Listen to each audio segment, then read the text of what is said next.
Hello, everyone. I'm ABC 13 meteorologist Rachel Bryers, and I'm on board the newest ship from Disney Cruise Line, the Disney Treasure.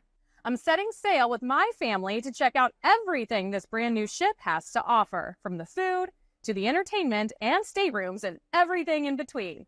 Let's go.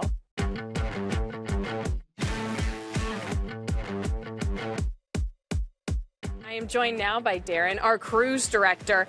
Tell me a little bit about what makes the Treasure so special. Oh, we wanted to do something we've never done with Disney Cruise Line before, and we wanted to bring some of the classic Disney theme park attractions to life like never before. It really is all about the adventure. So a lot of the themes for our shows, you know, whether you're going on a journey of adventure with Moana, the journey of adventure with Belle in Beauty and the Beast, but then the events and activities themselves all lead themselves to adventure. Now, it could be an adventure that the children take on their own, it could be one of the adults on their own, or it could be the adventure of the whole family coming together as well. So every time you turn a corner, you never know, you may bump into a little character that's willing to go on that adventure with you. I have had the most fun finding all these characters around. What can people expect? How do you find everybody? Yes, so our friends are everywhere. And what's great about Disney Cruise Line that's different than a lot of other places is when they come, they stay to play. So you'll find Peter Pan playing with children in the Grand Hall. You'll find Sailor Goofy and Pluto up on deck. In fact, you'll find Captain Mickey and Minnie and a lot of their friends. In fact, if you look right behind you, there's Minnie now. Hi, Minnie. How are you? Oh, there's something really special that Disney Cruise Line does as well. We have Pirate Night. But there's something else that we get too that kids love. That's right. So Pirate Night has been a staple across Disney Cruise Line on all of our ships. The one here we call Pirates Rock and Parlay, and it's Red, who's from the Pirates in the Caribbean attraction, and Red has her own show, and she does phenomenal songs with a full band, like, you know, We're Not Gonna Take It, right? She's like incredible. So we have this rocking night, everyone dresses like pirates, put on their gear, and then we end with the most spectacular event of all, which is fireworks at sea. I mean, Disney's known for fireworks. Yes. That's part of our DNA, right? So when you are standing in front of the Magic Kingdom Castle and the fireworks show goes off at the end of the night, that's just what we call like the sweet kiss goodnight that you need before you go to bed. Yes. We do it here at Disney Cruise Line as well. Okay, you guys, we've just boarded the Disney Treasure and now we're heading to our room. Now, this is a deluxe family stateroom with a veranda, and let's go ahead and check it out. I hear it is gorgeous, and I am right. Look at this room. This is amazing. Oh, I love it. We got Finding Nemo. We got a nice queen-size bed. Look at that. Treasure. So excited. And it doesn't stop there, okay? Obviously, you know, you got some kids coming with you. You got to have space. We have the couch that also pulls out into a bed. And what's even cooler is there's another one up here, which, you know, my daughter's, of course, going to be asking to stay in. And then to cap it off, you got your nice veranda. You got 2 chairs, a table, so you can hang out there. You put the kids down for the night, you hang out here. And, you know, just enjoy your night and the beautiful view. Okay, so one of my favorite things about this room is that it actually has not 1, but 2 bathrooms. They split it up, which is actually great for families. So our first one, a nice mirror, but also we got a tub and a bath, which is so important, especially when you have family.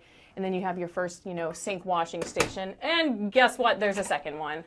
And again, it's all about that space. You got our toilet and another washing station. So you keep one kid in here, say brush your teeth, you take the other one over there. So much space in this room. When we return, we're going to take a closer look at the immersive drink and dining experiences here on the ship, including the brand new Plaza de Coco and the Haunted Mansion Parlor. Welcome back. Although this is the 6th ship on the Disney Cruise Line, it has several new exclusive spaces here on the Disney Treasure, including the Plaza de Coco and the Haunted Mansion Parlor. I also got a closer look at some of the most luxurious staterooms on board. Let's go take a look. You can just tell, you know, looking around that, you know, we are surrounded by Coco at this point. And there was an ofrenda at the front. Tell me a little bit about your favorite part of this restaurant. I think it's that we're celebrating Dia de Muertos, and that's something real. No one made that up. That's actually a long-standing tradition in Mexico. We're trying to balance, you know, the Rivera family, Miguel, all those songs that people love from the film, and then actually blending that with authentic Mexican culture. So you get to take a peek into the lives of the Rivera family. So this is our Skipper Society Lounge. We have trivia during the day, live music at night, so it's just a fun, relaxed atmosphere for everyone. This is Jungle Cruise around me. Obviously, just looking around, you can tell, but are there a few Easter eggs to look for here? Yes, we've definitely layered in quite a few Easter eggs for our fans to discover as they move through the space. So if you look at the oars, 55 and 71 are the years in which Disneyland and Walt Disney World Jungle Cruise opened, respectively. So this is the first time that we're actually allowing guests out of their dune buggies to be able to experience this space in their own time. So we have things like our changing portraits off to the side. They're all very similar to what you might find at Disneyland or Walt Disney World, but they have a little bit of a nautical twist since we are on a cruise ship. We have ghosts that materialize in our mirror, and those are all familiar faces you'll see throughout our attractions.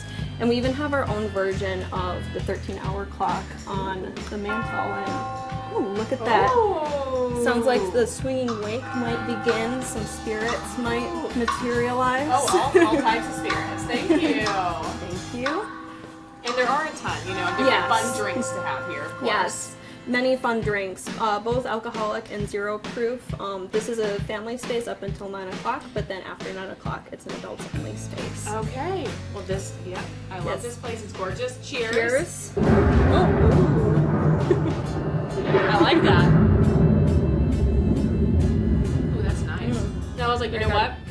I'm a meteorologist, so the thunder makes me feel like home. So I like it. So you're in the Tomorrow Tower Suite, which has been built inside of the forward funnel. It is just shy of 2,000 square feet and can accommodate up to 8 guests. But futuristic design, really inspired by Epcot. We all thrive on Walt Disney's love of exploration. And so for us to actually have themed this with Epcot in mind and that theme of adventure, it's just amazing. Tell me a little bit about what you could expect to see here, the influences. I mean, the influence obviously came from our Walt Disney Park attraction, Epcot. You'll see lots of iconic references here from the lands and that that Epcot had right at the beginning. You'll see characters and just the chandelier itself, very futuristic design, and just really draws into that theme of adventure. Obviously, we have a phenomenal living area designed really to accommodate those 8 guests, whether it be family, an extended family, or whether it's couples and extended friends. Let's talk about this view too that we get. Well, I've got a little pixie dust here in the Tomorrow Tower Suite. So a lot of, obviously in the forward funnel, you're looking out over the phenomenal ocean, but also on the upper decks. You think that the guests can see inside. That is not actually true, but if you do want some additional privacy, then we do have this frosted function that allows you to have the total privacy that you would like. That's amazing. I Yeah. love that. So Like a little magical moment. right? You're like, and boom, there Yes, it is. exactly. And we are here now in the Grand Hall, and now I am joined with the one and only Nicholas Smith. So thank you so much for joining us Thank you today. for having me. Thank you. Hello. Now, first off, Nicholas, I have to talk about this. You are a Houston native. I Tell me a am. little bit about where you're from. Yeah, so I was born in Houston, ended up going to Humble, and grew up in Spring. So I went to Klein High School, KISD. Okay, so Yeah. you're just right down the street from Yep. the station from all of us. Yeah. So tell me a little bit about your career. You started off, Sure. Imagineer for Disney. Tell me a little bit about that. Yeah, so I graduated from Hampton University with an architecture degree, and I found out about this company called Walt Disney Imagineering. And that's when I realized, I can design theme parks for a living. So we entered the Imaginations competition. I would highly suggest that all college students apply for that. And so when we entered the competition, we made it to the finals. They flew us out to California, and I had a job after college, so it started off as an internship and it became an 11-year career as an Imagineer, designing theme parks in the architecture group. You also do illustrations for a bunch of Right. Disney movies. Tell me a little bit about that. Yeah, so I work on just a lot of different Disney films. I had the opportunity to do some concept art for Black Panther, Wakanda Forever. That was very special. I work a lot with Ryan Coogler, and just there's his stories that he brings to life. I love having the opportunity to just read the script and then create concept art based off of just the words, just create images from words and create whole worlds, Whenever I was, looking into your background, I noticed you call yourself an artivist. Tell me a Yes, little bit artivist, about yes. that and what that means to you. Thank you. So to be an artivist, I feel like is really the most special thing that I do. It is creating art and activism. It is trying to inspire people to make a positive change in the world through my art. I feel like there are tons of what I call broken bones in the world. There are things that are not working right, things that need to be fixed, from environmental justice to social justice, all types of things. And I just really want to try to, if I can get people to stop on my artwork and say, oh, I didn't realize that was an issue. What can I do to fix it? I think art has that power. And so I'm always, trying to talk to young creatives about how they can do that.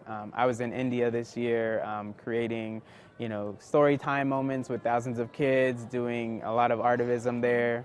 And it really connected me to where we are now, being able to create art for Jasmine on this ship. That is so cool. Yeah. And it's so inspirational, Thank you. to all the kids out there. And kids, you have kid, Yeah, a kid so as well. 4-year-old Tell me a little bit. he's running around here somewhere. Is he enjoying himself? He's having so much fun. He loves it. Every time we pass by my art on the ship, he's like, Daddy's artwork on the wall. Okay, I might need to go do that with you too, because that sounds amazing. Thank you so much for being here today and giving us a background into you and helping create, what Disney is today. Thank you, and it's just an honor to be able to make some art for Jasmine.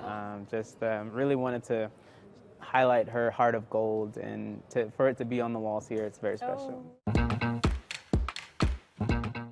Be sure to stick around, because when we come back, we're going to be checking out the Oceaneer Club, and here's how we get in. Let's go. Next, we are checking out one of the features that makes Disney Treasure perfect for families. If your kids like Marvel, Star Wars, or Disney princesses, they will love the Oceaneer Club. It's a real-life wonderland featuring all your kids' favorite characters. Take a look.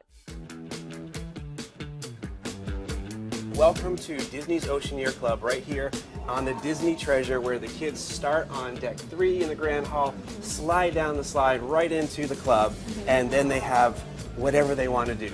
They can choose their own adventure and go off into different spaces. Starting, if they go off to the right, they may end up in Fairy Tale Hall, where they can have fun with some of their favorite Frozen friends, or read in Belle's library. They can go across the hall to our Walt Disney Imagineering Lab, where future Imagineers can learn about some of the tips and tricks that create some of our attractions around the world. Or they may come all the way over here and immerse themselves right into the Star Wars cargo bay. Some of the things that we do in this space are take care of all the creatures that we have in the enclosures. Our little wart friend, he always sounds a little hungry. Our friend the porg here, she's always a little bit hungry because she's expecting a few little porglets. So we may ask some of our resistance friends to come join us to help take care of the creatures, because occasionally they're a little bigger than we can take care of ourselves in here. So come over here, I'll introduce you to our friend the Diagnoga. And so if you go on the other side there and turn that knob, let's see if she's feeling friendly enough to come on out. Oh, there she is. Wonderful. This is, amazing. It's still, very interactive for all of our kids. 100%. And it's immersive, that they become part of the story. They become the heroes of our story. There's those hero moments, because we did find a Jedi holocron, which is an artifact that's been lost for many years. And I called one of our friends to help us maybe talk a little bit about that too. So it's this Ray. Is Ray. Yeah. Well, hello there. Yes, it is so nice to see you. I heard that you were speaking of the holocron as well. Yes, so we've been using the Jedi holocron because it's full of important Jedi knowledge and information. And so we want to share that with all the younglings that come in here, and perhaps find a few that are Force sensitive as well. I kind of hope my 4-year-old is on that list of Force sensitive kids, but that's amazing that we're able to get them so involved in all these worlds. Yeah, they get to be the heroes of their own stories right here in the Disney's Oceaneer Club. And now we are here in probably what is the cutest room, I feel like, in all the treasure. We are at Jumbo's Suite. We have Officer Hops, we have Nick, but more importantly, we also have Chef Greg with us. Tell us a little bit about where we are right now. Of course. Welcome to Jumbo Suites. Well, as you walk in, you actually see Jumbo there just overlooking, making sure that we're doing everything correctly.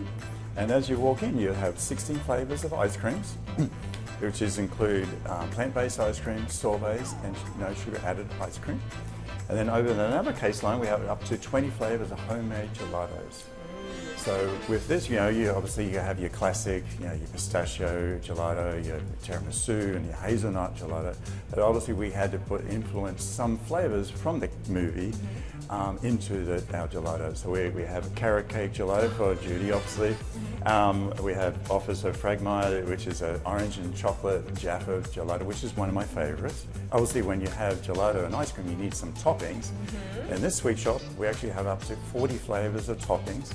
It's the most toppings we actually have on any of our sweet shop. This is our 4th sweet shop for Disney Cruise Line. As we walk down, you have up to heaps of offerings in the case line, from chocolate bark, which have different characters, have different toppings on each character. As you go down to the other case line, you'll see we actually have chocolate dipped strawberries that looks like carrots. Oh, so cute. again, theming for the Jumbo Sweets or the Zootopia. Ooh, okay, I am sold. One, yes, just listening to you describe these sweets, but also as a Zootopia fan, so definitely a great place to bring the entire family, or just, I might just be bringing myself and asking for, like one of everything at this Of course, you're most welcome. You can have as much as you want, as they say. You can try everything.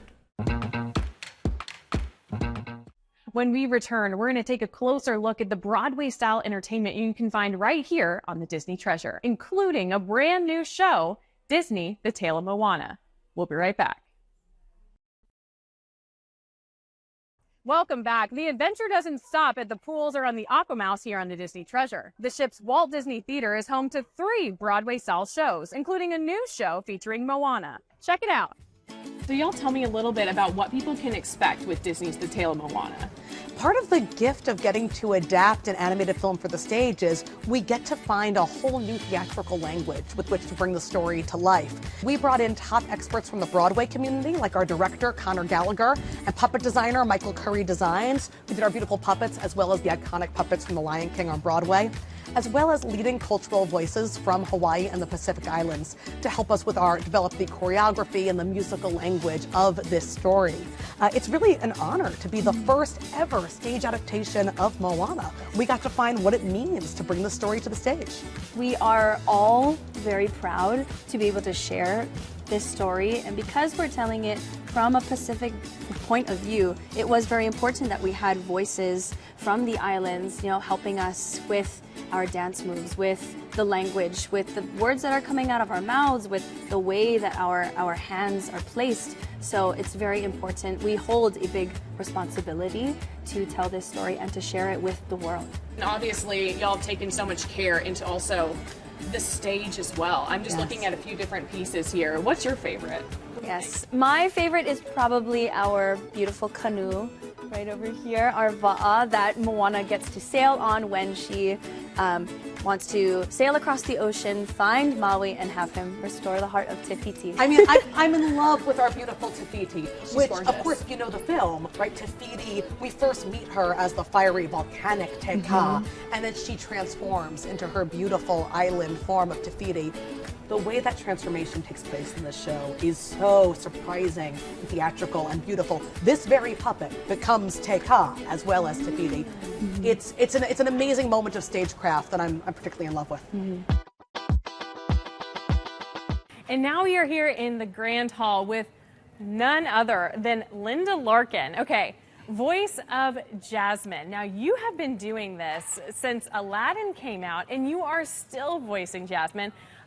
I've been watching a lot of kids shows. I have a 4-year-old, and I feel I've heard you many a times in new shows too. So tell me a little bit about the experience of being the voice behind Jasmine. That's huge. Oh, thank you so much. It's been an incredible journey. It started for me in 1990. So I started doing it 2 years before the movie came out, and I don't think that I could have ever imagined all of the different projects that I would be a part of because of that character, and that one job has turned into 32 years of voicing games, toys, sequels, new media and being on a Disney cruise ship. This was something I never dreamed of. I don't think they existed when I started this. Yeah, and Jasmine is such a powerful character, and I love that about her. She's a very strong woman. I was telling you, I have a 4-year-old, and I am fully getting her into Aladdin right now, and she just loves Jasmine. What is it about the character that people just fall in love with? I think that Jasmine really has an innate kindness and a strength where she stands up for what she believes in. She stands strong, no matter what the odds are against it, no matter what the rules are, the laws are. She is going to pursue what she knows from her heart is right for her. And obviously, we're surrounded by Agrabah at this point. I know, it's so incredible. Raja, Jasmine, and Aladdin, it's amazing. Is it nice to see this, homage to Aladdin, all around us? It's wonderful. It's just great because there are surprises everywhere on this ship, and I'm still discovering them. It's really special. Hey, so now I am back with Anthony, the iconic voice of Miguel from Coco. Now, I have to bring up first, you popped in at our station, ABC 13, about 6 years ago. I was brand new, and they were like, hey, we have the voice of Coco on, and you came on, you chatted with us, and you sang, and it's just so crazy to see you now, and you're so much older. Yeah, it's definitely been a while since Coco first came out. It's been about 7 years. It's been about 10 years for me, as I was around 10 years old when I first started recording, and now I'm 20, so about half my life has been about Coco, so it's definitely a full circle moment for sure. Happy to be here with you. Yeah, so tell me a little bit about why you love your character so much. I think one of the main reasons why I love Miguel so much is because I can see myself in him. I relate so much to him. We both share this wonderful passion for music, and we also both know the importance of family. So that's one of the main key messages in Coco, which is, the importance of family, and nothing is more important than family. So, yeah. I agree, and I love that here too, that we now have Plaza de Coco, and you can feel it. How do you feel about having a restaurant really just embody what that movie is bringing to life? It was really so beautiful to see Plaza de Coco for the first time. It kind of feels like I was in the Coco world itself, just to be able to see the wonderful Mexican culture that's shown in the ship, and also the ofrenda that they have there, showing Miguel's family tree, which was very beautiful to see in person, not just on screen. And I do love that, Coco brings to light, Dia de los Muertos. It's such a beautiful holiday, really celebrating those who passed on before us. We were talking earlier about how every time we watch Coco, we always cry because it's so beautiful. And do you know how much of an impact, that makes on people? I have heard of it over the years, and I'm very amazed to see how many people didn't know about this wonderful celebration of the Day of the Dead. And through Coco, they found out about it, and they learned about this wonderful Mexican tradition and the wonderful Mexican culture, and they adapted it and, implemented it into their lives as well. And to see the impact that this film has made to so many people around the world is truly incredible. Can't wait to book your trip? Then I have good news for you. ABC 13 is giving our viewers a chance to set sail on the treasure. You can win a 7-night cruise for 4. Just go to abc13.com/contest to enter. From on board the Disney Treasure, I'm ABC 13 meteorologist Rachel Bryers. Thanks for watching.